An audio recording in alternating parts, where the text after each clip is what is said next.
je vous ai dit plein de trucs finalement assez personnels. C'est peut-être ça que je m'étais dit, oh là là, je vais quand même pas trop parler de moi. Bon, finalement, j'ai...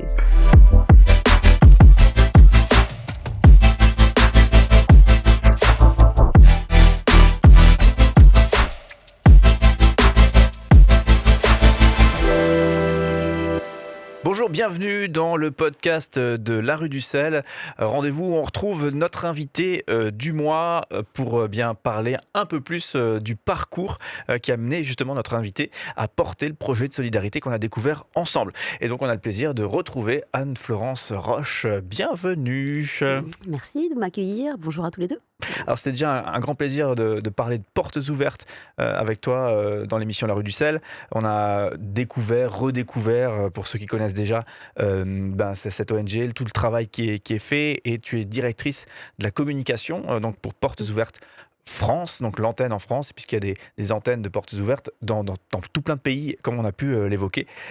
Et là, c'est donc la spécificité de cette émission, hein, c'est un petit peu de nous challenger, nous faire un petit peu, nous mouvoir par rapport à ton parcours, et comment est-ce qu'il peut effectivement résonner chez chacun, et peut-être inspirer ou aider à franchir des étapes pour ceux qui aimeraient peut-être plus de solidarité, plus d'amour incarné dans leur existence. Voilà. Tout un programme. Voilà, je ne sais pas si je me pose en exemple, mais peut-être aussi mes erreurs pour en aider d'autres. Et en vrai, c'est ça. Je crois qu'on est chacun chercheur. Et puis on dialogue en simplicité, quoi. Ouais, tout à fait. Pas de pression, Voilà, pas de pression. c'est ça. Grosse pression pour démarrer l'émission. Donc en tout cas c'est un vrai plaisir de t'avoir à nouveau avec nous. On commence à chaque fois ce rendez-vous avec cette petite question sur on appelle ça la graine de la solidarité. Il va falloir qu'on trouve un nouveau nom, parce qu'à chaque fois que je le dis, je me sens un peu bête. En même temps, ça parle. Hein, ça je parle. trouve Okay. une graine qui va finir par devenir ce que tu es aujourd'hui, et dans ce domaine de la solidarité. Donc, quand est-ce que cette fameuse graine de la solidarité a apparu, a émergé chez toi ? Donc, est-ce que tu te souviens des premières fois où tu as vraiment eu cette envie de solidarité, ce regard à l'autre, vraiment avec compassion et envie d'aider ? Je vais dire que je ne vais pas donner la réponse précise. Non, et surtout pas non plus la réponse idéale de j'ai toujours eu.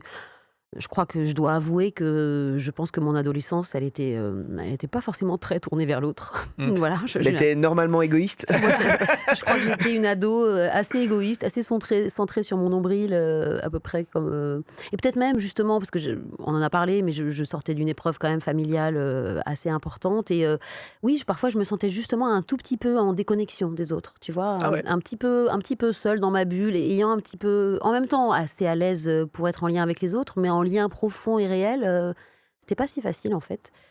Donc je pourrais pas dire cette espèce d'élan, tu vois, les gens qui ont une espèce d'empathie naturelle, je me mettrais pas dans cette catégorie. Et comment c'est venu ? Par contre, j'ai toujours eu envie de sens, de sens, de faire quelque chose qui a une valeur, qui a une valeur déjà pour Dieu, et une valeur dans le monde, enfin quelque chose. Voilà, ça c'était mon envie. Alors la solidarité, je l'aurais pas mis comme ça, mais juste c'est peut-être aussi pour ça que j'ai un peu tâtonné dans mes études, parce que j'avais besoin de trouver ça. Et puis, et donc après, je dirais que quand est-ce qu'elle est venue, c'est vraiment, en fait, je suis arrivée à Portes Ouvertes un tout petit peu comme tombée du placard. Enfin, tu vois, je peux pas du tout dire que moi, j'avais vraiment qu'il y a eu un chemin intentionnel de ma part pour ça. Par contre, je pense que Dieu, lui, il avait un chemin bien prévu, mais que moi, je l'ai juste découvert... après lui, quoi. Et donc là, par contre, quand je suis arrivée et que j'ai été confrontée à cette réalité-là, là vraiment c'est là que je me suis dit, ok, là, ma place, elle est là. Ouais, le sens était flagrant. Voilà, aussi. tout d'un coup, c'est ce sens que je cherchais. Je l'avais trouvé dans d'autres choses, mais là, je me suis dit, bon, c'est ça. Voilà, donc je ne sais pas si ça répond à votre question. Mais non, mais très bien. Et petit rétropédalage, et je me permets de poser la question, n'hésite pas à m'envoyer bouler, mais justement, le décès de ton papa à l'âge de 13 ans, est-ce que tu penses qu'il a, et c'est ce que tu évoquais juste à l'instant, il a renforcé un côté un peu, je me renferme sur moi-même, dans la suite de ton adolescence et ta vie d'étudiante, etc. Alors de l'extérieur, justement, les gens étaient étonnés parce que pas du tout. Justement, je me suis comportée exactement comme si rien ne s'était passé et c'était un petit peu mais dans le fond, oui, il y a eu une espèce de quand même de vrai, je sais pas, une espèce de trou, tu vois? Une espèce de vraie fracture qui était là et je pense que j'ai lu un jour le livre d'Annie Dupéret. Annie Dupéret, c'est une actrice qui perd ses 2 parents brutalement, elle a moins de 10 ans et elle parle d'un voile noir qui fait qu'elle a perdu un peu tout souvenir et tout ça. Et alors, je sais pas si j'ai vécu ça, mais c'est comme si tout d'un coup, le lien au monde était devenu un peu plus flou. Tu vois, j'étais en lien avec les gens, je parlais, je rigolais, mais c'est comme si dans le fond, j'étais plus complètement là. En C'est fait. pas un âge où, j'allais dire, c'est jamais normal d'être confronté à la mort, mais c'est pas un âge où elle est tellement vraie, la mort, normalement. Ouais, en fait, c'est ça. Il y avait quelque chose d'irréel et ça m'a mis, voilà, ça a mis une fragilité dans le lien au réel et aux autres. Mm. Ouais, je peux dire ça comme ça, peut-être. Ok, merci d'avoir répondu à ça. Alors, on a une séquence dans cette émission que Jean-Phi porte. Jean-Phi, il a une spécialité. Et ça, je le confesse, c'est 100% vrai. Hein. Mais ça met de plus en plus la pression. Ah, c'est vrai, c'est sa spécialité, il ne peut pas louper le truc, tu vois. Ah non, c'est pas dit que tu peux pas le louper, mais c'est quand même ta spécialité. C'est que tu arrives à déceler chez les gens les pépites qu'on porte chacun en nous et là où effectivement on est... Bon, on rayonne, on a tous notre petite zone où on est brillant, on est rayonnant, on porte du soleil pour les autres aussi. Et du coup, cette séquence s'appelle Anne-Florence, on t'aime. Et voilà, c'est ça. Et Jean-Phi la porte pour nous. Alors, C'est une belle séquence. c'est très... Purée, mais vous mettez les deux la pression, en fait, maintenant. Je suis obligé de la réussir, cette Mais séquence. nous aussi, on t'aime. En fait, c'est très spontané, hein, ce que je te dis. Tu laisses vraiment la place au doute dans ce que tu dis, dans ce que tu portes, mais la belle place, dans le sens, tu ne nous prends pas de haut, dans tout ce que tu dis, toi-même tu doutes de si t'as toujours bien fait, bien dit, et c'est du coup tu nous laisses la place de nous-mêmes porter nos erreurs, du coup je peux ne pas réussir grâce à ta... Justement, typiquement. Même si je me loupe, là, je sais qu'il y a cette place-là avec toi parce que toi, tu laisses cette place pour toi-même et tu as cette humilité qui, franchement, depuis le départ, hein, depuis ma première interview avec toi, on se sent bien avec toi, en partie grâce à ça. J'avais un deuxième truc. Faut que j'y pense, sinon je le ressortirai plus tard dans le podcast. Un deuxième truc particulier, mince, comme quoi je devrais prendre des notes quand même. Mais cette séquence-là, je la fais de manière spontanée. Et moi, je vais surabonder en attendant que tu cherches. Il y a des profils comme ça, des gens, où souvent, moi, j'ai cette expression pour les qualifier, des personnes avec qui tu as envie de partir en vacances. Tu sais, et voilà, nous, on t'a côtoyé un petit peu dans la préparation de cette émission. Par ailleurs aussi, on s'est déjà rencontré plusieurs fois pour des moments d'échange et d'interview. Et tu fais partie de ces profils avec qui on a bien envie de partir en vacances. Donc, Bon, merci les gars. Voilà. En fait, merci, les gars. J'ai pas mon deuxième truc, mais par contre, j'en ai un autre. C'est j'aime beaucoup l'énergie que tu mets dans l'interaction avec les autres, même en coulisses, hein, dans les repas, on l'a évoqué tout à l'heure en coulisses. Tu nous as dit parfois je me sentirais mieux à votre place et on le sent très fort. Tu as une grande énergie qui inclut l'autre et qui anime en fait, donc finalement je me demande si on va pas inverser les places. Jean-Philippe, est-ce que tu veux nous parler de ce que tu vis? Eh bien écoute, oui. Ah bah je me sens plus à l'aise là. Non mais c'est vrai que j'aime bien, oui, j'aime bien ce côté, l'énergie. En fait c'est pour ça que je dis que j'étais un petit peu dans ma bulle, mais en même temps moi j'aime beaucoup les relations avec les autres, j'aime bien être en lien. Voilà, c'est peut-être un truc un peu plus profond, tu vois, interne, mais comme ça, ça m'enrichit, ça me fait vivre, ça me stimule. Je suis la vraie extravertie au sens où c'est dans le lien avec les autres que j'arrive à avancer sur des projets, que j'arrive à me projeter, que j'arrive à construire des choses. Donc j'aime bien ça. J'ai retrouvé mon truc. En fait, et c'est quelque chose qui est très peut-être, je sais pas si on peut dire confortable, peut-être ça peut nous mettre dans l'inconfort aussi, mais qui est très stimulant pour un intervieweur, c'est que quand on te pose une question, souvent on a quand même une idée à peu près de ce que va répondre la personne. On se dit, on pose cette question à cette personne parce qu'on sait qu'elle va répondre à peu près ça. Et avec toi, on a fait plusieurs fois des interviews, des petits jeux, des choses. Et souvent, tu nous déstabilises dans le bon sens aussi. C'est-à-dire, c'est stimulant. Je donne jamais la bonne réponse, c'est ça? Non, c'est pas du tout. Justement, il n'y a pas de bonne réponse. Et du coup, c'est stimulant pour nous aussi parce l'émission n'est pas cousue de fil blanc. On le verra probablement avec le podcast. Là, tu nous surprends. Et j'imagine que tu surprends les spectateurs aussi. Ça, je ne sais pas.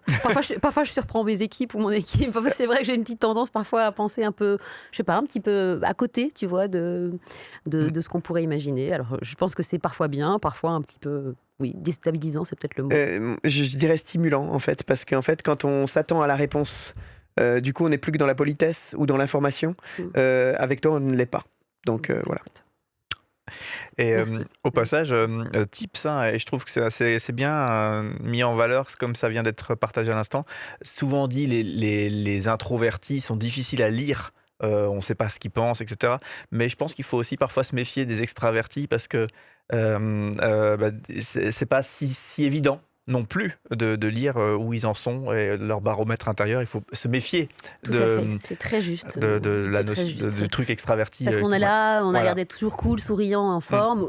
Et tu vois, tu dis que je doute, c'est vrai, mais il y a des gens qui me connaissent et qui vont dire « Ah ouais, moi je l'ai jamais vu comme ça. » Parce qu'à l'inverse... J'aurais pas dû le dire alors. Non, mais c'est bien. En fait, si, dis-leur.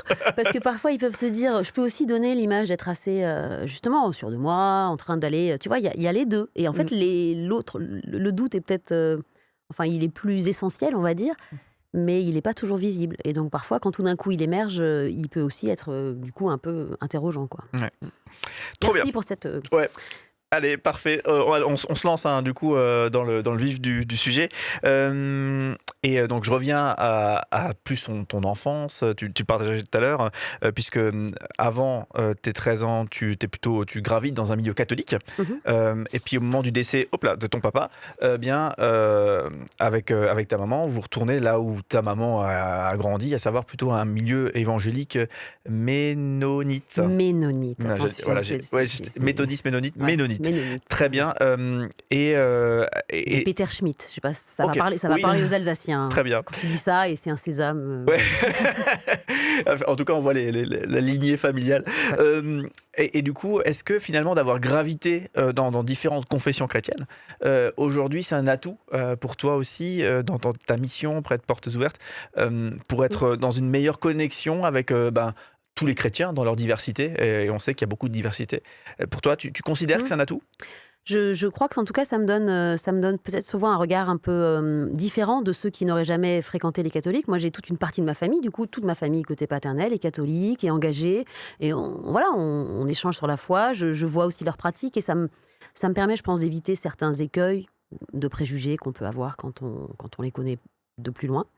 Et effectivement, sur le terrain, nous, notre mission, c'est d'aider les chrétiens, ceux qui se disent le peuple de la Bible. Donc, c'est vrai qu'il y a toute dénomination. Alors, on a un plus fort ancrage dans des réseaux protestants et évangéliques, donc peut-être qu'il y a plus de chrétiens évangéliques, mais il peut y avoir aussi des chrétiens d'autres dénominations. Et avec Portes Ouvertes, on a toujours eu cette idée d'être... on n'est pas contre, on est pour.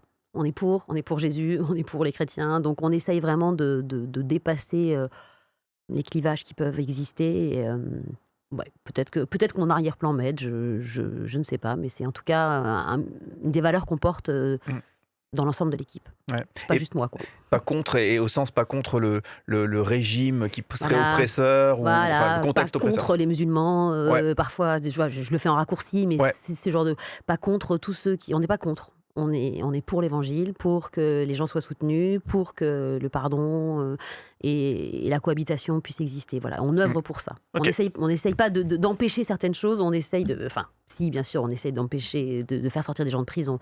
Mais on n'essaye pas... quand on fait du plaidoyer, on va essayer d'œuvrer de manière précise, mais on a vraiment pour objectif de promouvoir, de soutenir l'Église. Voilà, c'est ça notre mission.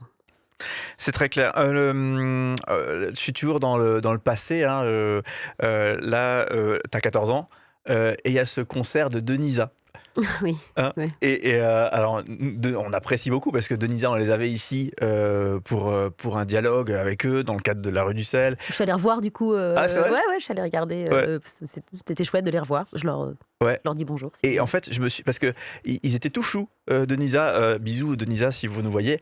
On a beaucoup apprécié dialoguer avec eux, toute leur histoire, toute leur passion qu'ils ont encore aujourd'hui pour la musique, leur engagement et tout ça. L'humilité aussi. L'humilité. Et je me demande si, enfin, peut-être qu'ils se rendent très bien compte, et moi je dis une bêtise, mais j'ai presque l'impression qu'ils se rendent pas compte à quel point ils ont semé tellement de choses.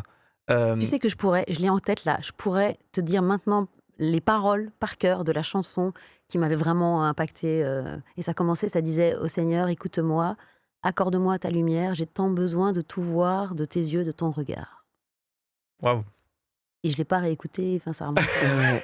Et cette Oh. chanson, elle m'était allée droit au cœur, quoi. Mm. Seigneur, En fait- écoute-moi, j'ai tant besoin de tout voir. Ça donne envie d'envoyer le lien du podcast à Isabelle et Denis Ouais. parce que j'imagine que ça doit être encourageant quand même d'entendre. Bah ouais, ouais. c'est ça. Et je me souviens de Disa qui chante ça. Et voilà. Et comme je suis musicienne, moi aussi, genre je le place, mais.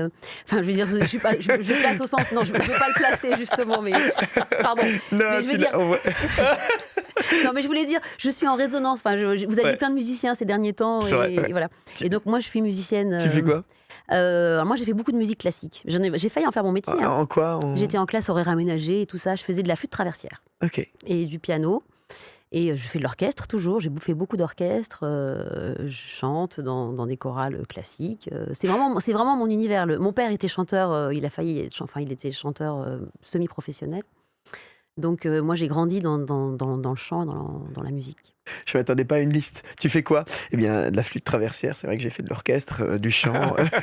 Mon père était chanteur, semi-professionnel. Ah oui, ok. Donc en fait, t'es pas du tout directrice de portes ouvertes. T'es dans la musique en fait. Bah, j'aurais pu, mais j'en fais encore pas Bénévole, mal. directrice de portes ouvertes. Voilà, et puis- c'est ça. Mais si parfois je me dis, oh là là, mais je fais quoi le plus là dans l'histoire? Ok, on peut enchaîner là-dessus parce que ça peut être intéressant de savoir. Aujourd'hui, la musique a encore beaucoup de place dans ton existence, dans ta vie? Ah oui.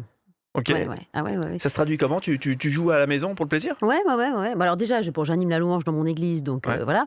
Mais Au piano, à la flûte. alors là, c'est au chant. En tant que T'as le choix, en leader. fait, hein. Ouais. Voilà. Mais mais avec la flûte, avec les trois en fait. Mais quand je suis en lead louange, c'est surtout flûte et chant. Et puis ah ouais, c'est ma respiration. Mais même parfois, on en parlera peut-être, mais je suis mère de famille nombreuse. Et parfois à 18h30, quand c'était l'heure la pire et qu'il fallait tout gérer et que j'avais l'impression que j'allais pas survivre, je me mettais à mon piano, je jouais une ou deux gnossiennes de Satie au milieu du Beans. Ouais, tu t'imagines l'espèce de panique, ça court dans tous les sens. Je jouais mon Satie, histoire de retrouver l'énergie de continuer la soirée. Voilà, donc pour dire que si, c'est vachement important pour moi la musique, et ça Ok. continue, et aussi bien pour la louange, quand j'ai besoin de parler à Dieu, je me mets au piano, je prends un chant de louange. Ah ouais. Enfin, pas à chaque fois, mais parfois, voilà, parfois tu sais pas mettre des mots sur... Ah ouais, le piano, c'est un moyen de dire. Ouais, parfois je prends un chant quand je suis un petit peu, voilà, quand c'est vraiment dans ma tête, ça tourne dans tous les sens, et j'arriverai pas à me poser pour mettre tout ça devant Dieu, alors un chant de louange, je me mets au piano, je chante et tout, et ça me... Au bout d'un petit moment, je m'apaise. Ok. C'est plus la flûte, plus le piano? Là, c'est le piano. Ok. Parce que quand tu fais de la flûte, malheureusement, tu peux pas te dire des mots, tu peux pas Ouais, chanter, oui. ça bloque Ouais. un peu. Tu peux le faire, mais c'est pas beau, Voilà. quoi. Voilà. Je visualise le truc. Non, mais au piano, tu as toute l'harmonie. En plus, c'est pour ça que Ouais. j'aime bien être pianiste. Parce qu'à la flûte, il faut être accompagné, sinon il te manque la plus grande part de la musique, l'harmonie, quoi. Ouais. Ok. Alors justement, ça tombe bien ton enchaînement, puisque ma question suivante, c'était la parentalité. Et j'ai marqué ça comme ça, c'est la parentalité, c'est au cœur de ta vie. Puis tu as dit, maman d'une famille nombreuse. Ouais, j'ai pas donné de précision, là Ouais. encore. Ouais, c'est Tu ça. peux donner une Petit fourchette teasing, petit teasing. entre 2 et 8. Et Non. c'est plus proche du 8, mais c'est pas 8. En fait, c'est pas 7 non plus, c'est juste en dessous. Voilà. Non, c'est. Ouais, et ça, ouais, ça- ça te. Ça te définit aussi vraiment clairement aujourd'hui. Ouais. Oui. euh, Ça a pris beaucoup de place dans ma vie, quand Voilà. même. Et puis j'imagine que c'est pas fini. Voilà, donc 6 enfants. C'est enfin. Ouais, 6 enfants, c'est un peu. Alors, quand je dis ça, Ouais. les gens me regardent quand même un petit peu étrangement. Et moi-même, je me dis, mais comment ça se fait, quoi, un petit peu.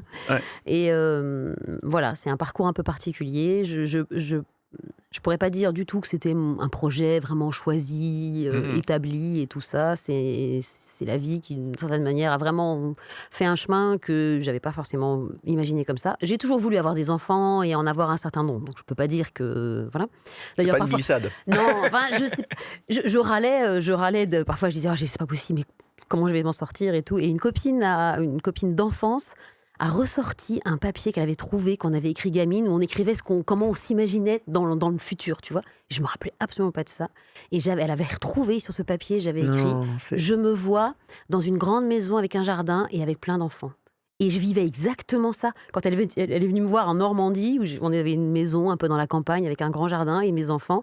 Et moi, j'étais en train de me plaindre en me disant machin. Et elle me dit, tu sais que c'est quand même pas si loin de ce que tu voulais, Mhm. c'est fou gamine. ça. Parce qu'elle, enfin, elle a une mémoire de tout. Et elle avait gardé ce papier, mais je crois que j'avais écrit ça.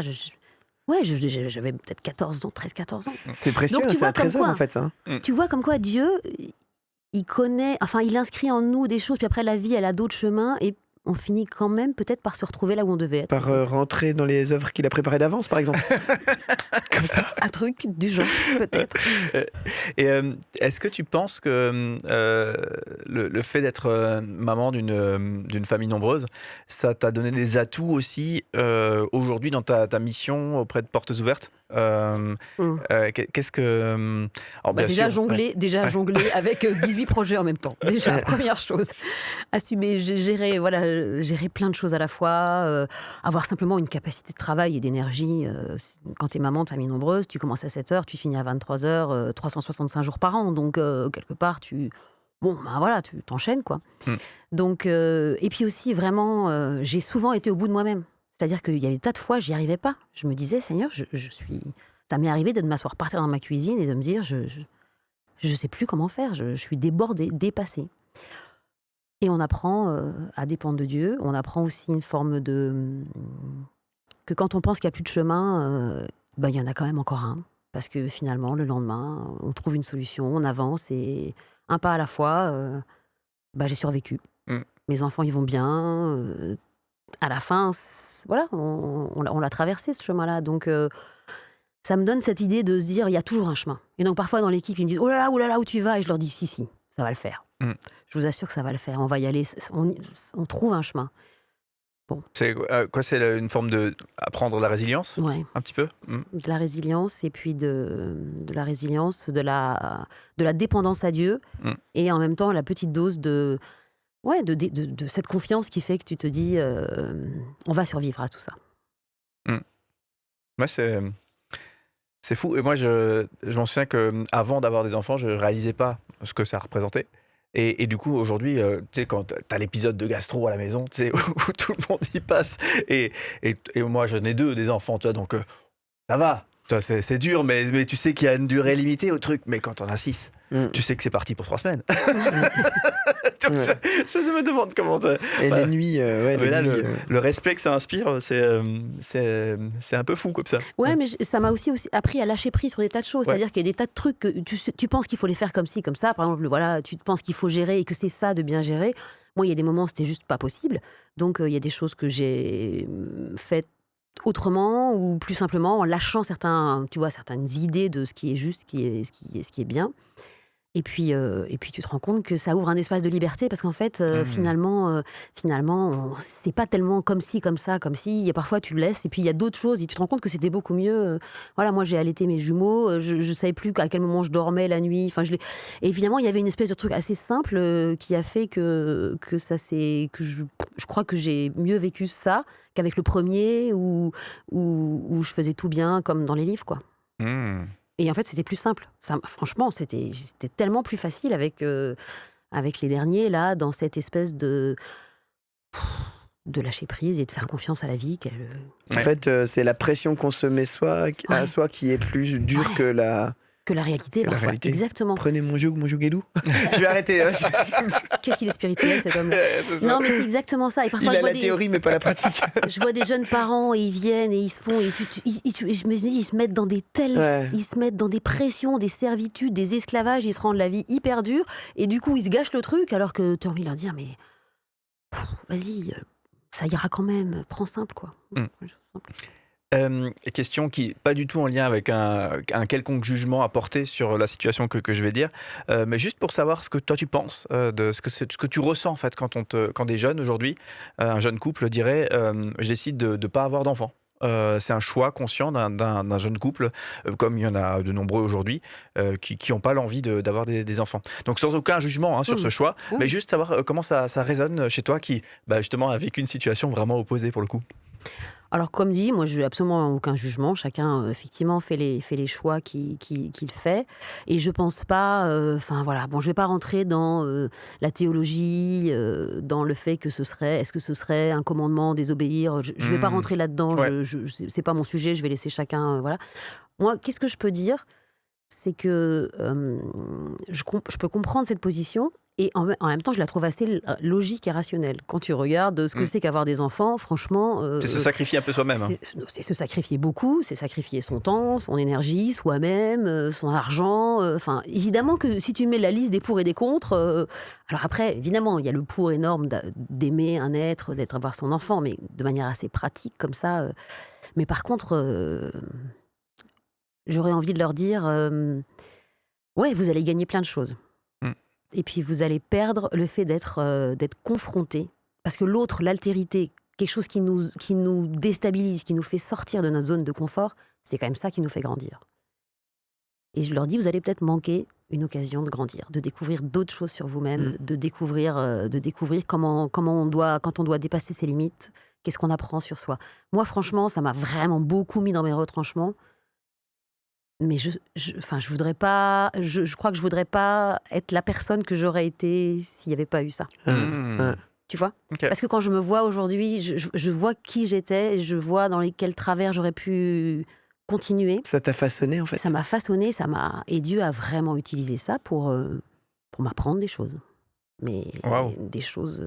Je crois avoir formulé quelque chose du même genre où en faisant un petit bilan, j'arrive sur mes 40 ans et à dire je me sens mieux aujourd'hui qu'à 20 ans. Et pas pour dire les enfants ci, les enfants ça, mais mon chemin à moi, sans dire que c'est ça le chemin, mais mon chemin à moi, clairement, je me sens mieux. Et je pense que les enfants et la parentalité, la mienne, y a contribué, vraiment, je crois.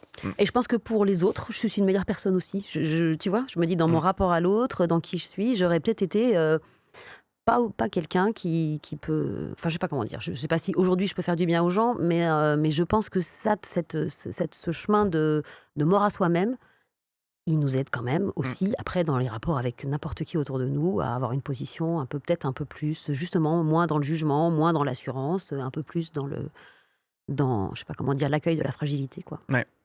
Je boucle un tout petit peu sur parenthèse sur portes ouvertes. Bon, c'est un peu notre sujet aussi. Hein. Mais en fait, c'est le lien que je fais. C'est aussi ça qui permet d'avoir cette place après. Ouais.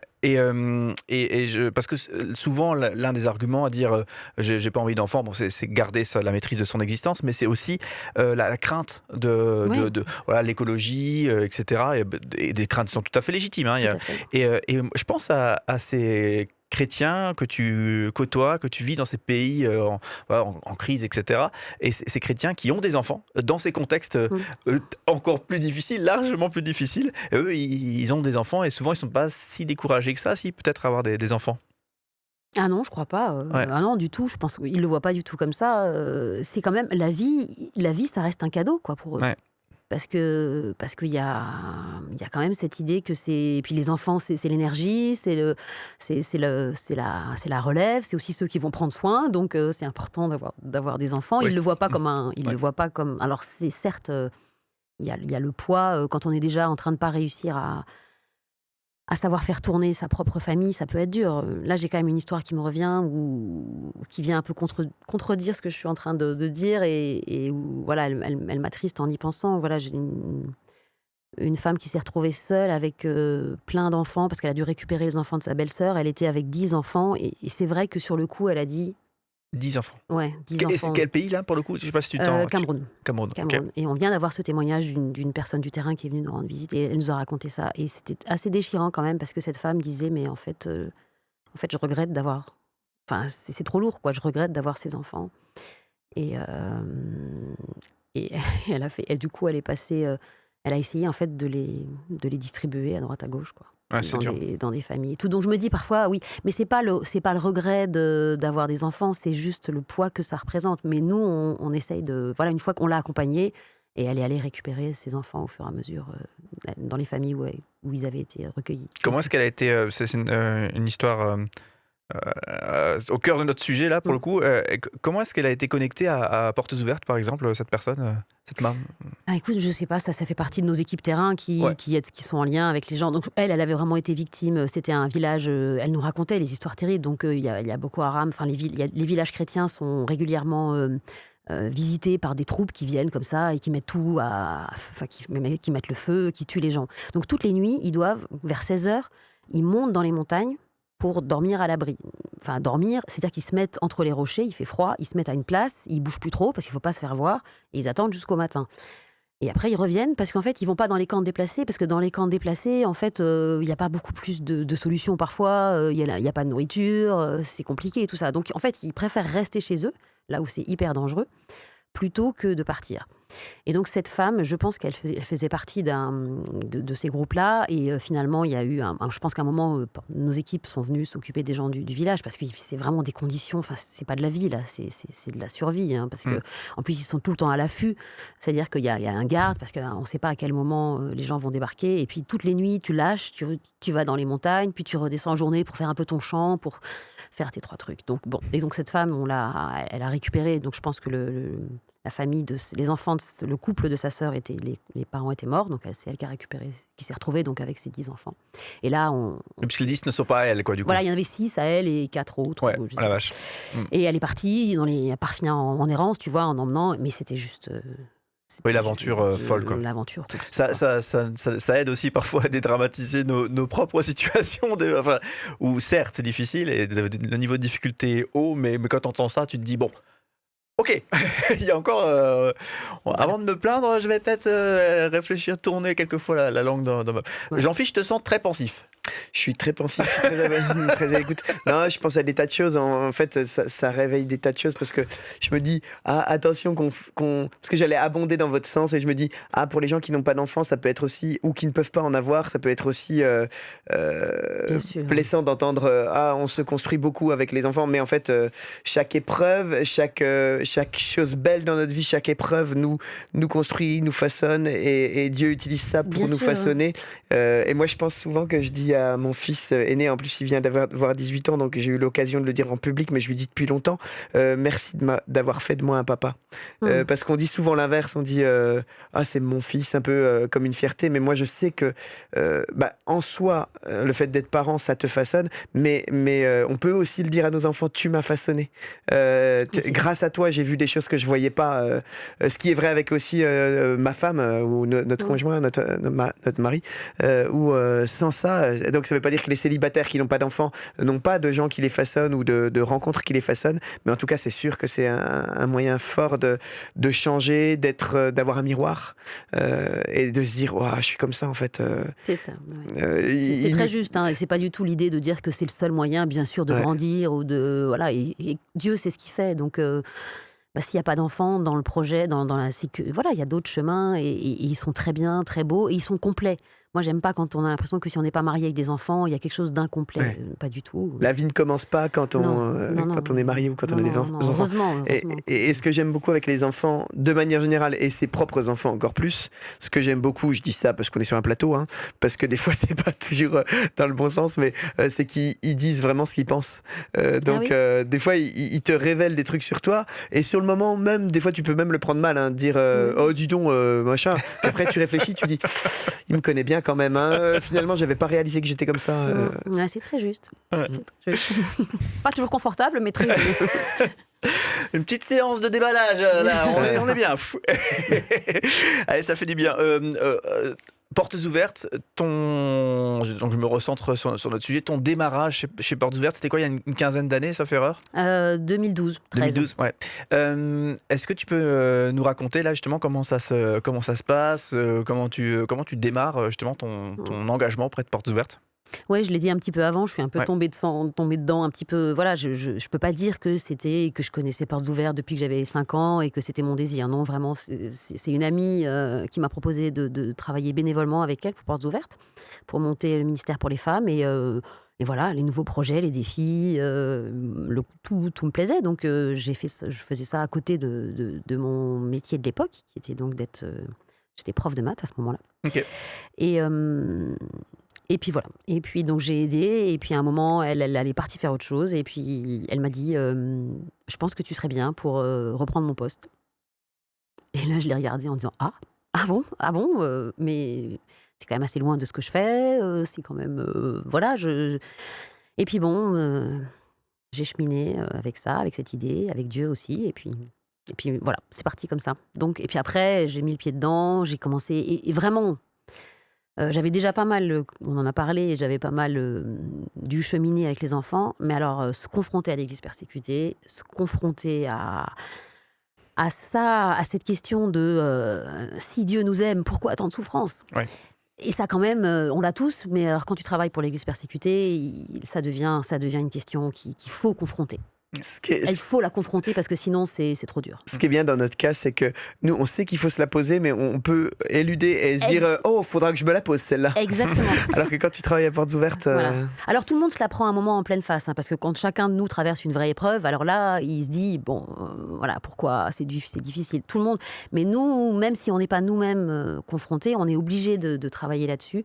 Et ça a été un chemin vraiment d'apprentissage aussi énorme. Donc je suis vraiment reconnaissante à Dieu parce que j'ai compris des choses sur lui, sur qui il est vraiment, sur qu'est-ce que ça veut dire que suivre Christ. J'ai énormément appris, donc je dis que c'est un chemin pour l'Église persécutée, mais c'est aussi beaucoup un chemin pour moi, tout ça, en fait.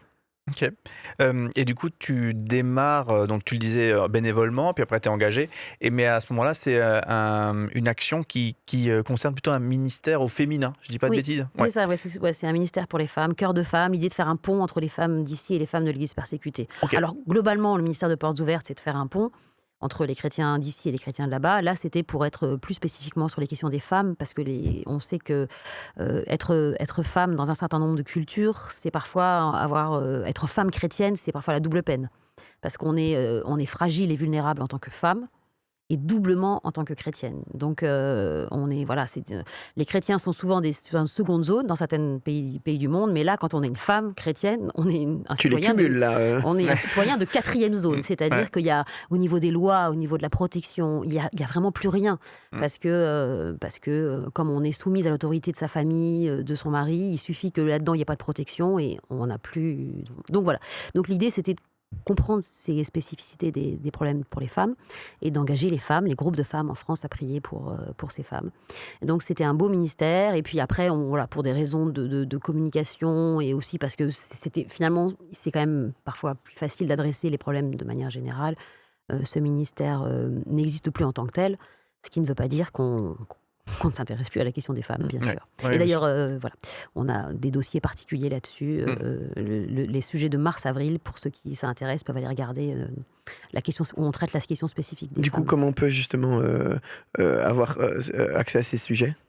Alors, donc ça, c'était le thème de notre communication dans le magazine de mars-avril. Et après, il faut aller sur le site web où il y a des articles. Et dans l'index mondial de persécution, on a aussi, dans la version anglaise, par contre, on a un rapport spécifique sur la persécution, ce qu'on appelle persécution des hommes et des femmes dans ce cas-là spécifique pour chacun des deux. Donc si on veut creuser la question, il y a des moyens. Il faut aller sur notre site. Ok. Question petite souris, un petit peu comme ça. Mais toi qui as vraiment du coup vécu de très nombreuses réunions entre femmes. Question un peu stupide comme ça, mais quand même. Je suis en train de vers quoi il va là. Qu'est-ce que les femmes, quand elles sont entre elles, vivent de plus que quand elles sont pas entre elles? Donc quand c'est mixte. Je trouve pas ça stupide. C'est intéressant. Alors c'est vrai que c'était un peu la question. Et d'ailleurs parfois on me dit bah, pourquoi des rencontres de femmes et tout. Mais on le remarque, hein, les femmes, il y a dans toutes les églises, il y a des groupes de femmes. Je pense qu'il y a une manière de communiquer et de ressentir les choses qui est parfois, enfin qui fait que ça donne un espace de parole qui est peut-être plus libre du coup, voilà, on peut dire ce qu'on ressent ou comment on réagit à ça de manière plus libre que quand c'est mixte. C'était un peu l'idée. Après, il y a aussi des questions qui sont vraiment liées au fait des problématiques de femmes. Et parfois, ça fait écho à des problématiques de femmes ici. Et donc, c'est aussi un lieu, du coup, sécurisant pour pouvoir dire. Je me rappelle d'une fois où je parlais de la question pour les femmes en Égypte qui n'ont pas d'identité en Christ, enfin qui se sentent moins que rien, et on travaille à restaurer leur identité, leur sentiment d'avoir de la valeur, et donc on les accompagne dans des programmes aussi simplement de comprendre ce qui est biblique et aussi simplement de leur redonner une certaine maîtrise de leur destin et de qui elles sont et de leur identité donc en Christ. Et puis je me basais sur la parole, voilà, parce que Jésus nous a aimés le premier, que c'est cet amour-là qui fonde. Et puis qui nous fonde dans ça. Et je me souviens d'une femme qui me regarde comme ça et qui me dit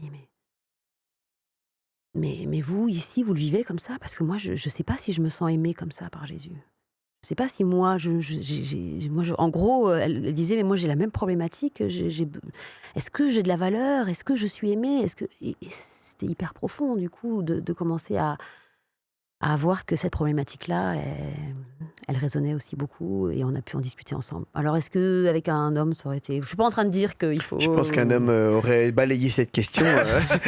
Il s'en foutrait, hein, c'est clair. Je ne veux pas du tout dire ça. C'est pour ça que je n'ai pas envie de rentrer. Mais voilà. En fait, quand tout cas, tu parles de cadre sécurisant, on comprend bien aussi qu'on ne se sent pas forcément pareil avec même nous, entre hommes, on ne parle pas pareil que si... voilà, donc c'était quand même une question piège maintenant que j'y pense. Hein. Tu as dit question de petite souris, moi je dis question quand même dure, quoi. Ouais, parce que dans le contexte actuel, tu sais plus très bien. Alors ça tombe bien, j'ai une deuxième question piège. Ah, donc tu l'admets aussi. Je vais finir par transpirer là. C'est ça. Mais alors c'est très sérieux par contre, la prière pour les chrétiens persécutés, là c'est vraiment la mission de Portes Ouvertes, inviter le maximum de personnes, de croyants à se mobiliser dans la prière. Bien entendu, il y a aussi la mobilisation financière pour venir en aide concrète. Et moi, ma question, quand j'ai préparé ça, j'ai essayé de me projeter en fait. Et je me suis demandé, est-ce qu'on se lasse pas un moment de prier pour un truc qui se résout pas, dans le sens où ça fait que stagner ou grimper le nombre de croyants persécutés dans le monde. Et je me suis demandé, est-ce qu'on se lasse pas de prier?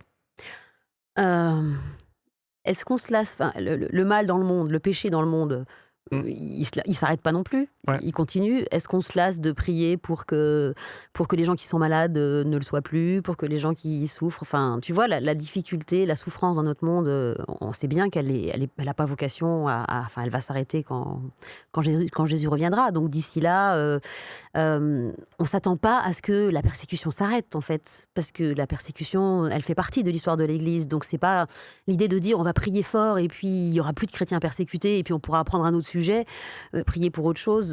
On sait bien que ça s'inscrit pas là-dedans. Donc la prière pour l'Église persécutée, on sait qu'elle va durer toute la vie, enfin toute l'histoire de l'Église. Il y aura des chrétiens persécutés et on sera là pour les soutenir. Et donc on continue, mais chaque histoire, chaque nouveau sujet, c'est une nouvelle raison de prier. Donc on prie pas pour la même chose tous les jours. On prie pour Shagufta qui est en prison en Iran, on prie pour telle femme, on prie pour Jorina qui aide des femmes au Bangladesh. Voilà, on prie comme on prie pour nos voisins, pour nos enfants, et c'est nos familles, on s'intéresse à leur sujet et on prie pour. Okay. Et aussi longtemps qu'on sera sur cette terre, on priera. Et je crois avoir lu dans une de vos communications récemment quelque chose qui m'a interpellé. Alors je vais paraphraser, et puis même j'aurai même pas la formule complète, donc peut-être que tu m'aideras. C'est que quelqu'un, je crois en Corée du Nord, qui disait « Ne priez pas pour qu'on ne soit plus persécuté ». Mais prier pour, et j'ai pas retenu la suite, mais j'étais choqué par le... ferme. Ouais, bien. Ah, bien. Il y a des meilleurs élèves que d'autres. Ouais, mais en fait, c'est surtout parce que j'ai été heurté par cette première partie. Ouais, Ah, elle je est me un suis petit peu choquante, hein, je Ouais. comprends. Mais c'est vrai que souvent, J'y ai pensé après Avec dans ce mes que tu viens de prières. dire, ça prend beaucoup de sens en fait cette phrase, à la lumière de ce que tu viens d'expliquer à l'instant. Oui, Mm. voilà, parce qu'ils savent que ça s'arrêtera pas. Et s'ils continuent à être sel et lumière dans leur contexte, ils vont avoir de l'opposition. Mais en fait, nous aussi, si on se positionne clairement pour Jésus, on paye un certain prix pour ça. Enfin, normalement, tous, quoi. Donc, si on priait pour que ça s'arrête, ça veut dire que quelque part, on prie pour qu'on s'éteigne, pour qu'on arrête d'être quelque part le petit aiguillon. Enfin, à chaque fois, Le sel de la terre. le sel de la terre. Oh, C'est bien Il placé. fallait que je le place, c'est dans l'oreillette, on me l'a dit. Non, c'est Elle pas est vrai. très Non, non, belle. mais en vrai, c'est ça. réellement. C'est cette chose qui en même temps gratte, enfin gêne un peu, tu vois, Ouais. ce truc. Donc ils le savent. Alors je te dis pas qu'il y a, je sais qu'il y a parfois des chrétiens qui prient pour que la souffrance et la difficulté s'arrêtent quand même. Hein. C'est pas des super héros non plus. Mais s'il y a le recul, ils peuvent dire ça. Et j'ai quand même envie de vous placer mon histoire. Je crois que c'est mon histoire favorite, mais parce je trouve elle résume bien ça. C'est l'histoire d'un pasteur chinois qui s'appelle Wang Mingdao. Et c'est un grand évangéliste. Il faisait plein de choses. Il écrivait des livres, il écrivait des sermons, il enseignait et tout ça. Et puis à 60 ans, il se retrouve en prison. Et il se retrouve en prison en cellule d'isolement. Il n'a même pas de papier. Donc il ne peut plus préparer de ses prochains bouquins. Il est en lien avec personne, donc il ne peut pas évangéliser. Il ne peut rien faire d'autre que d'être avec Jésus. Et il passe 20 ans en prison. Et il dit, ça a été ma lune de miel avec Jésus. En fait, c'est là que je l'ai vraiment rencontré. Il a arrêté de faire des choses. Il a arrêté d'œuvrer. Et je ne dis pas que ce qu'il avait fait avant n'était pas bien, mais je veux dire, il dépouillait tout. Il a vraiment rencontrer Jésus. Et ça, je trouve que ça résume vraiment ce que c'est que l'Église persécutée pour nous. Et c'est pour ça qu'on ne peut pas forcément prier pour que ça s'arrête, parce que parfois c'est le chemin de la persécution, c'est le chemin de la victoire. C'est le chemin de marcher vraiment à la suite de Jésus, et là où on est au cœur de sa volonté, et là où on peut être au meilleur endroit, en fait. Au meilleur endroit de ce qu'on pourrait être. Ça vient résonner avec un ami qui m'a dit le week-end dernier, il m'a dit moi j'arrête de prier pour des choses précises, demander des choses. Je demande juste à Dieu de me donner de l'amour pour les gens que je rencontre. Et pareil, j'ai la moitié de la citation. Faut arrêter de me faire des phrases avec 2 trucs. Moi, je prends le premier de toute façon. Hein, donc, non, mais en tout cas, je trouve ça résonne parce qu'en fait, Dieu, on le sait, n'est pas un distributeur. Et puis en plus, on sait moins ce dont on a besoin ou ce dont les autres ont besoin que lui. Exactement. Par contre, on sait qu'il y a des prières qui sont juste. Ouais. Et la prière qui nous demande, c'est de l'aimer lui, le commandement. Il n'y a pas d'autre commandement. Tu aimeras ton Dieu et tu aimeras ton prochain. Après, ce qui sort de là, comment on va le faire, mais avant tout, aimer Dieu. Et l'Église persécutée, elle nous ramène aussi beaucoup à ça. Qu'est-ce qui compte vraiment ? C'est pas les bienfaits que je vais obtenir de Dieu. Parfois, il y en a rien. Mais le meilleur bienfait, c'est Dieu lui-même, en fait.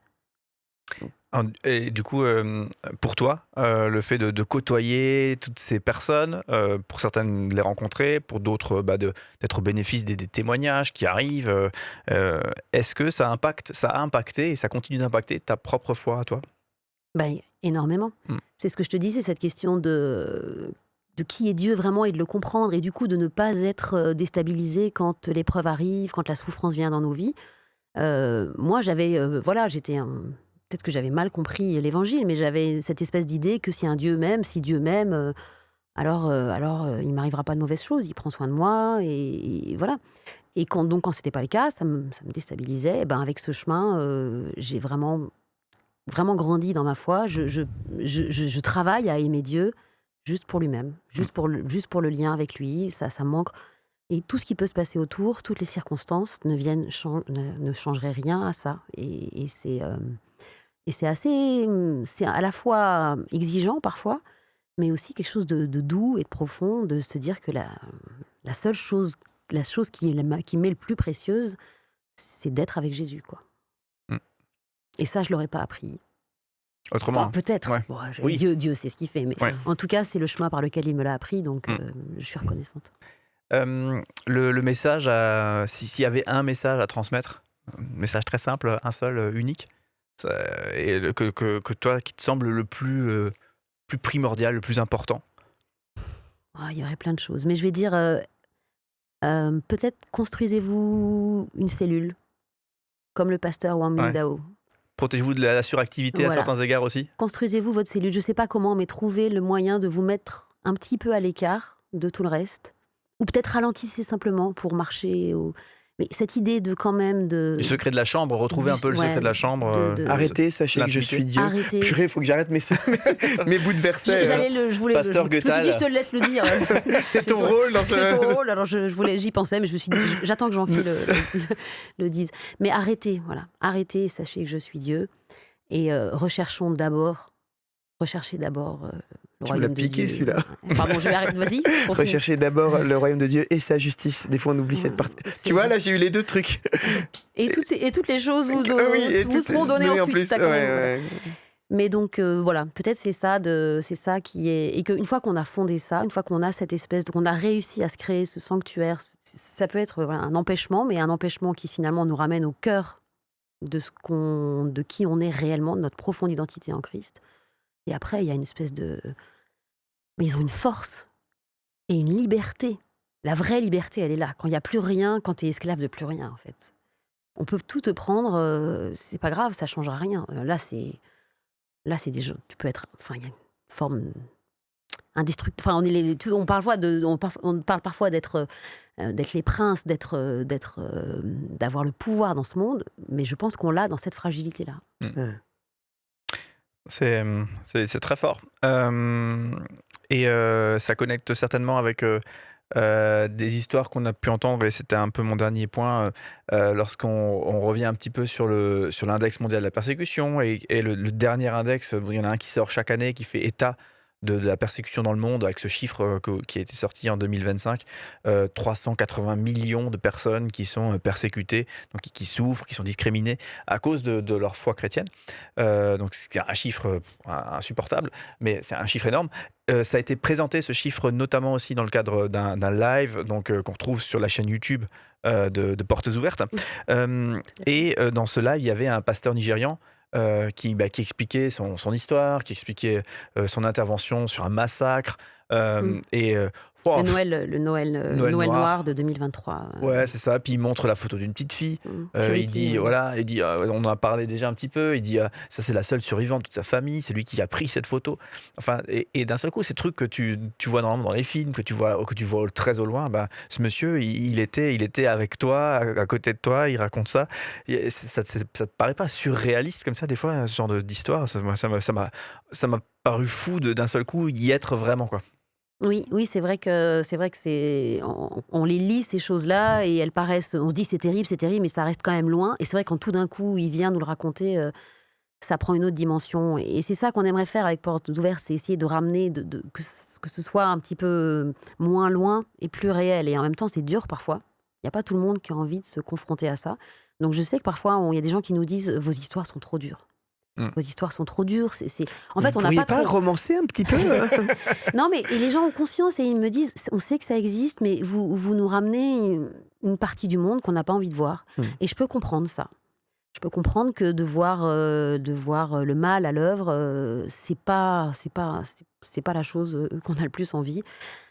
Et je veux pas l'imposer, mais je pense que quand même, c'est aussi quelque chose qui nous permet peut-être aussi d'envisager le mal chez nous, d'être un peu plus lucide et peut-être réaliste, et aussi peut-être du coup d'être un peu moins dans certaines formes parfois de naïveté ou d'idéalisation de ce que ça voudrait dire. Et je pense que ça nous joue même des tours dans nos églises, ça peut nous mettre en fragilité de penser que le monde devrait être bien et bon, et que quand il l'est pas, c'est une catastrophe. Non, en fait, il l'est pas partout et tout le temps. Il est difficile, c'est un combat, c'est une lutte. On est dedans, mais ça veut pas dire qu'on est écrasé. Ok, c'est top. Alors ce live, déjà, on peut le revoir en replay. On le met en lien en descriptif. Et moi, ce que ça m'a fait, d'abord j'avais la rage, comme je l'ai partagé dans l'émission il y a quelques jours, avec ce monsieur, cette photo de cette petite fille. Moi j'ai vu l'un de mes enfants, quoi. Cette petite fille en train de pleurer, et voilà. Je se réveille le matin, il n'y a plus personne de vivant autour d'elle. Ouais, en fait. Et puis c'est plus d'une dizaine de personnes dans sa maison qui sont décimées. Donc d'abord j'ai la rage, et après j'ai réussi à en sortir quelque chose de positif. et je me suis dit, j'ai envie d'être ensoleillé. J'ai envie d'être rayonnant, j'ai envie de. Et j'avais un Mmh. déplacement à Paris et je me suis retrouvé à sourire bêtement comme ça, à essayer de me dire j'ai la chance de pouvoir interagir positivement avec des gens Mmh. autour de moi qui sont pas malveillants, au contraire sont plutôt bienveillants, mais un peu renfermés, hein, les Parisiens, Mmh. salut les Parisiens. Et en fait, juste de prendre un peu le soleil pour soi, et puis en fait, d'un seul coup, ça brille sur la personne en face, et puis ça. Mmh. Mmh. Et je trouve, pour moi, ça m'a encouragé à me dire ici, on a des espaces de liberté. Flûte alors, flûte, Mmh. sans parler, sans parler de flûte traversière, flûte alors, profitons de cet espace Ouais, de liberté et saisissons-le. ouais, saisissons-le et mince, rayonnons, vivons, Ouais. soyons heureux, Ouais. quoi. Saisissons chaque opportunité de mettre quelque chose de beau, de rayonnant, parce qu'il y a des tas d'autres choses qui ne le sont pas. Alors, Ouais. saisissons chaque fois que c'est possible pour mettre de la joie, de l'amour, ouais, Mm. J'allais te du poser une positif. question, mais c'est peut-être revenir un coup en arrière, mais juste un petit flash. J'imagine tu reçois des témoignages hyper forts, tout ça, et tu rentres à la maison et on te dit purée, le repas est froid ou je sais pas quoi. Ah ouais. Là, des fois, ça Ah, doit être. je me souviens d'une fois où ma fille, comme ça, il y a des jours, tu vois, tu as un degré de fatigue ou tout ça, et elle se plaint pour un truc, et je la regarde et je lui dis, tu te plains, tu veux savoir ce que j'ai lu, et je commence à lui raconter mes 3 histoires de la journée. Voilà, tu te plains là. J'étais un peu comme ça, elle m'a regardé. Non, c'est bon, c'est bon. C'est sympa. Voilà, ça va. Alors, j'essayais de pas de sortir cet argument à chaque fois parce qu'au bout d'un moment, c'est un peu oui, bon, bah, si tu nous sors toujours il y a toujours plus malheureux. Enfin, voilà. Mais de temps en temps, c'est vrai que tu as envie de remettre un tout petit peu Comme moi, je les choses en prépare place, quoi. une campagne sur l'eau, tu sais, et puis à la douche, j'entends ma fille pendant je sais pas combien de temps, et je tambourine, et pareil, je lui dis, mais tu te rends compte, moi je suis en train de dire aux gens, donnez de l'argent pour qu'ils aient accès à l'eau, et toi tu. Ouais, nos enfants, un jour, ils vont nous dire oh, mais qu'est-ce que vous nous avez saoulés avec vos Alors soit on va problèmes. se mettre des ministères, soit on va l'inverse, quoi. C'est ce que je. Oh, j'espère que Dieu. Comme on dit toujours, ils râlent d'abord, puis après, ils vont marcher dans nos traces. On va espérer ça. Sur les bonnes traces. Affaire à suivre. Voilà, c'est ça. Petite séquence, tu nous as choqué. Jean-Philippe, Anne-Florence, t'as choqué. Ouais, Anne-Florence m'a Ouais. choqué. Mm. Je suis désolé de te le dire. Non, c'est une petite séquence qu'avec tous les invités. Hein, c'est D'accord. pas, Ah, ok. donc c'est de la même manière que les fleurs du début. Ben il y a le choc de la fin. Non, en fait moi ce qui me choque, en fait il est provocateur. Hein, c'est lui qui a choisi le titre de cette petite rubrique. Mais ce qui m'interpelle, c'est tu nous dis je suis à portes ouvertes, pas par choix, mais parce que c'est venu comme ça. Et je me dis ah c'est marrant parce que je me dis on peut pas travailler à portes ouvertes, précisément, c'est peut-être l'ONG que je connais, dans laquelle j'ai le moins envie de travailler naturellement, dans le sens où c'est que du dur. Mon impression comme ça, tu vois, tu parlais des témoignages, et effectivement, moi, pendant longtemps, j'étais abonné au petit magazine et tout, et j'ai plus envie. C'est moi qui te choque. Non, mais c'est ce que je t'ai dit. Ouais. Ouais, je comprends, je le sais. Et du coup, ce qui me choque, c'est, je me dis, purée, mais en fait, ben merci Seigneur pour ton cheminement, pour pouvoir y travailler et t'y sentir bien. Et tu nous l'as très bien exprimé d'ailleurs. Mais c'est vrai que c'est assez choquant de se dire, bon, tu peux être, j'allais dire, je sais pas, facteur par accident, quoi, ou je sais pas, relever des compteurs EDF par accident, mais tu peux pas travailler à portes ouvertes par accident parce que c'est tellement impactant que je me dis, ben non, tu dis non, faut pas y aller là, si t'as pas ce truc-là. Bah, c'est pour ça que je dis que Dieu, voilà, Dieu a fait que je me retrouve là-dedans et que quand j'y ai été, j'ai été vraiment enfin, je l'ai expliqué. Moi, ces témoignages, ils m'ont pas écrasé. Ils m'ont poussé à aller questionner ça avec Dieu, tu vois, et à aller comprendre qu'est-ce qu'il faisait. En fait, moi, j'aime chercher, tu vois, j'aime comprendre. Et quand un truc, et là, je me suis dit, mais comment ces gens, pourquoi ils continuent, et ça, ben, moi, comme ça me faisait grandir, quand ça me questionne, quand ça vient remettre en question, ça m'accroche plutôt. Ouais, en fait, j'ai bien entendu, dans ce que tu as dit et j'ai failli te reposer la question, mais en fait, tu l'as très, très bien expliqué. J'ai bien compris que c'était pas une date, où tu es rentré, tu t'es dit: «Oui, oui, bonjour, je suis maintenant que je travaille à portes ouvertes, je suis bien prête, pour». On a bien compris que c'était un cheminement Mmh. et quand tu parlais, je voyais Dieu te prendre par la main pour Mmh. t'emmener à la place qui est la tienne. Heu, C'est donc vraiment ça voilà. et ça a été sur les 13 ans, j'ai fait différentes choses et vraiment même dans la vie de l'équipe, tout ça, il y a des fois où tu te dis ceci, cela, enfin tu te fais des réflexions et puis à la fin, c'est Dieu qui ouvre le chemin. C'est rarement celui que j'avais imaginé. Enfin en tout cas, c'est peut-être que je dois pas être douée en fait pour prévoir ce qui va venir, mais je me fais toujours un peu surprendre et retrouver là où j'imaginais pas que je serais. C'est Donc pour tu ça que vois, tu essayes de le provoquer chez nous en nous répondant à côté, enfin, pas dans un endroit. ça peut non, mais tu m'aurais dit il y a 12 ans que je serais là aujourd'hui, je pense que je t'aurais pas cru. Ah ouais? Ah et je t'aurais dit: «Mais alors, enfin c'est impossible quoi, ça ne peut pas exister». Enfin ça je l'aurais pas projeté pour rien au monde quoi. Trop bien, merci beaucoup en tout cas. Bilan de ce moment, est-ce que tu as dit un truc, qui t'a surpris? Tu pensais pas dire, hein, ça aujourd'hui? Bah, Ça va? je vous ai dit plein de trucs finalement assez personnels. C'est peut-être ça que je m'étais dit: «Oh là là, je vais quand même pas trop parler de moi». Bon finalement j'ai Ça peut-être, va? Il y a un truc qui t'a surpris? Non, rien, sinon ça va? Voyage écoute, tranquille? là, non pas voyage tranquille, mais là, je sais plus, OK, il y a eu tellement de choses que voilà, très bien. je laisse ça comme ça. Je préfère le laisser et pas revenir dessus justement en fait. Parfait. Est-ce que tu as un mot d'envoi, pour, la personne qui a regardé ce rendez-vous, ben, voilà, Mmh. un mot à lui adresser à cette personne, dans le prolongement bien Mmh. sûr de tout ce qui a été dit et que tu as apporté? Ben, j'ai envie de dire comme moi j'ai eu la chance d'être au bénéfice des enseignements de l'Église persécutée, ne vous privez pas de la force, de la richesse que c'est de comprendre ce que vivent les frères et sœurs, dans la persécution, de comprendre ce que vit notre famille en Christ. Ne vous privez pas de ça, Mmh. parce que c'est enfin voilà, ce serait dommage Mmh. de ne pas avoir ça dans sa vie, cette compréhension-là. Vous n'êtes pas obligé de le lire tous les jours si c'est trop dur. On n'est pas J'allais dire, obligé de. en fait, tu le regardes lui, mais en fait, tu t'adresses à moi, hein. Non, voilà, ça peut être à petite dose, mais au moins d'avoir un moment d'être confronté à ça, je pense que c'est essentiel à la vie de tout croyant. Mmh. Top, merci beaucoup. Et puis là, donc, le site internet, Portes Ouvertes, Mmh. on met les liens, dans la Les description. réseaux sociaux aussi, Les réseaux il faut aussi sociaux, vous appuyer sur les voilà. réseaux sociaux Puis il y a le magazine et on auquel a on aussi peut vraiment on s'abonner. a aussi des chouettes histoires quand même. Il y a quand même souvent des histoires de résilience, de gens qui vont mieux, de gens qui ont traversé l'épreuve et tout quand même, quand même. Ouais.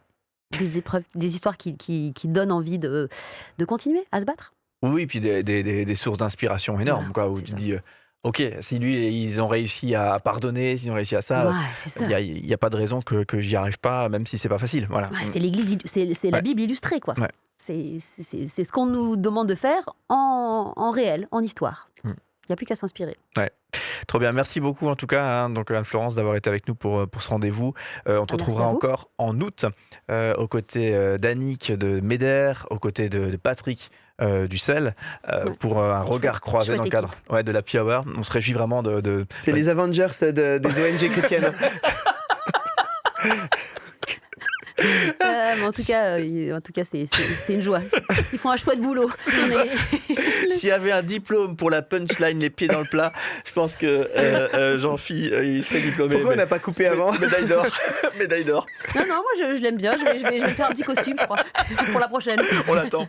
Parfait. En tout cas, ouais, un grand merci. On a vraiment passé un super moment. Puis je pense que vous aussi qui avez pu écouter ça, voilà, c'est inspirant, c'est boostant pour soi-même. Et puis ça met en mouvement aussi, pour exprimer, vivre, désirer plus d'amour, plus de solidarité dans le cœur et en action. Donc on se retrouve Amen, j'ai envie de dire. très, très bientôt. Et on se retrouve aussi le mois prochain, justement avec notre prochaine invité, à savoir, si je ne m'abuse, Annick. justement. Annick Baloco Voilà. de Meder. De Meder, exactement. Allez, portez-vous bien, vivez la solidarité et à très vite.